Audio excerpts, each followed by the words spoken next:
Bonjour à tous, je suis Coralie, je suis professeure des écoles. Si vous voulez en savoir un peu plus, n'hésitez pas à aller voir ma petite vidéo de présentation qui est sur la page Dis-moi maîtresse.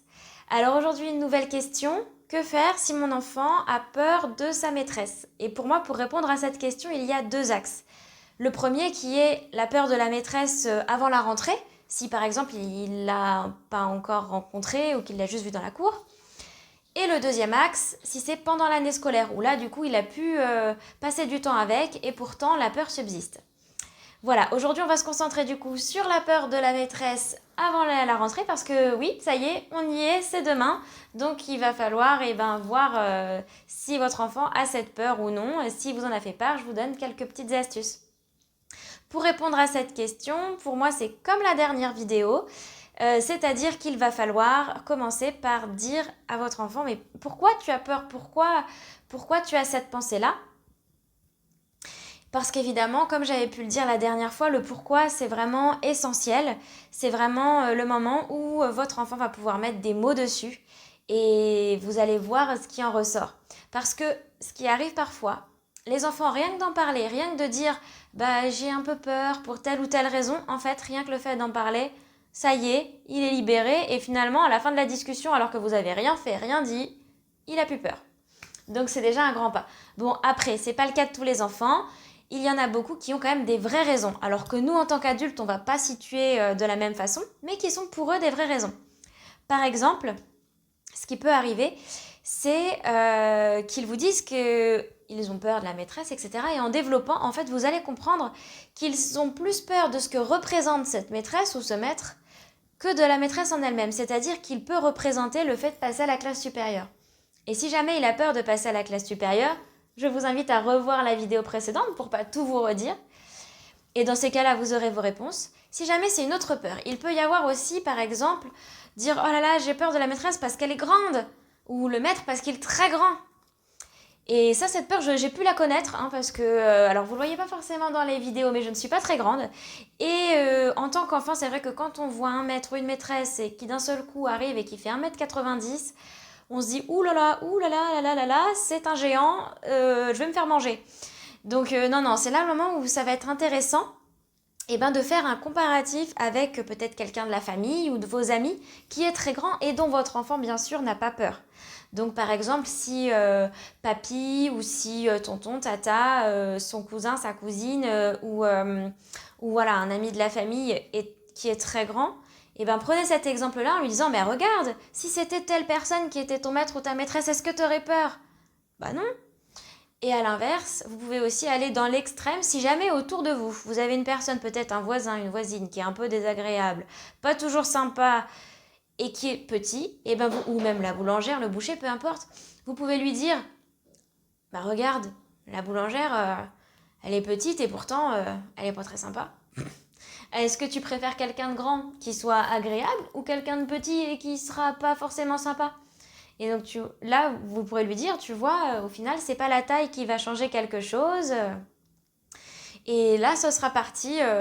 Et normalement, ça le permettra de bien relativiser. Et ce sera un peu le même procédé si par exemple, il vous dit que en fait, il a peur parce que le maître qui arrive, alors je dis plutôt le maître parce que c'est s'il vous dit qu'il a une grosse voix. Alors ça peut être une maîtresse, mais c'est quand même plutôt rare. Ce sera plutôt si c'est un maître. Et donc là, vous pourrez lui dire la même chose, lui montrer des exemples d'hommes dans la famille. Alors vous-même, si vous êtes le papa, le beau papa, mais ça peut être aussi faire l'exemple avec tonton ou autre, ou un ami encore une fois, qui a une grosse voix, lui dire mais regarde, il a une grosse voix comme ça et puis il fait pas peur. Et n'hésitez pas à l'apprendre cette grosse voix parce que votre enfant, ça va le faire rire, ça va le détendre et ça va déjà participer au processus. Et vous pouvez à l'inverse, tout comme tout à l'heure avec la taille, lui dire ah bah t'aurais préféré qu'il ait une toute petite voix comme ça? Et là, votre enfant va encore une fois rigoler et se dire ah bah non, non, il n'a pas besoin d'avoir une petite voix. Et en fait, il va comprendre, je pense en tout cas, que finalement, en fait, c'est pas quelque chose d'important. Voilà, donc ça, c'est déjà les deux premières choses qui ressortent assez souvent. Ça va être sur le physique, voilà, parce que c'est impressionnant. Et après, on a effectivement un autre axe, une autre possibilité. C'est quand par exemple votre enfant a vu ce futur maître ou cette future maîtresse se fâcher dans la cour avec ses élèves actuels. Donc par exemple, il va se dire, bah ouais, mais je le vois, à chaque fois que je le vois dans la cour, à chaque fois que je la vois dans la cour, elle est toujours en train de se fâcher. Et donc là, ça va être le moment d'essayer de le rassurer, de dire, mais attends, est-ce que tu sais pourquoi il était en train de se fâcher? Ça se trouve, il va dire, bah oui, il y avait un tel qui avait envoyé le ballon dans la tête d'un copain. Là, vous allez dire, bah regarde, s'il l'a grondé, si elle l'a grondé, il y avait une bonne raison. Donc au final, pas de raison de stresser. Et puis bien sûr, ce sera toujours le moment de lui dire, tu sais, t'inquiète pas, toi si au final tu respectes les consignes qu'il te demande et que t'embêtes pas les autres, pourquoi il se fâcherait? Bah pour rien.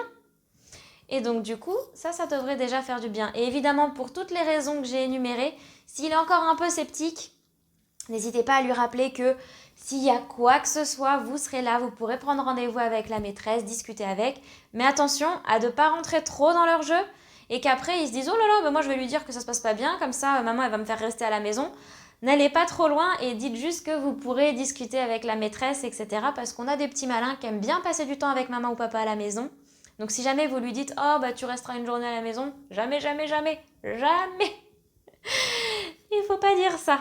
Donc voilà, mais rassurez quand même en disant que si jamais il y a besoin, vous pourrez prendre rendez-vous avec la maîtresse et que surtout la maîtresse ne se fâche pas pour rien et que vous savez, vous en êtes persuadé, vous savez que tout ira bien parce que cette maîtresse, elle est super, vous l'avez croisée dans les couloirs, elle était très gentille. Voilà, n'hésitez pas à en rajouter, à en faire des tonnes. Si en plus vous connaissez un enfant, pareil, l'enfant du voisin, parce que dans le quartier, tous les enfants vont dans la même école, dites à votre enfant, eh ben, moi je connais Pauline, la voisine, elle était avec cette maîtresse-là l'année dernière et regarde, elle a l'air d'être hyper contente, tout s'est bien passé. Voilà, n'hésitez pas à faire le comparatif, encore une fois, mais avec un enfant cette fois-ci. Et vous, est-ce que vous avez eu des expériences comme celle-ci? Est-ce que vos enfants ont déjà eu peur de leur maîtresse avant de rentrer? Et dans ces cas-là, n'hésitez pas à le partager en commentaire. Ce sera tout pour aujourd'hui. Dans la prochaine vidéo, je vous expliquerai qu'est-ce qu'on peut faire si votre enfant a peur de la maîtresse ou du maître en cours d'année. Allez, à bientôt!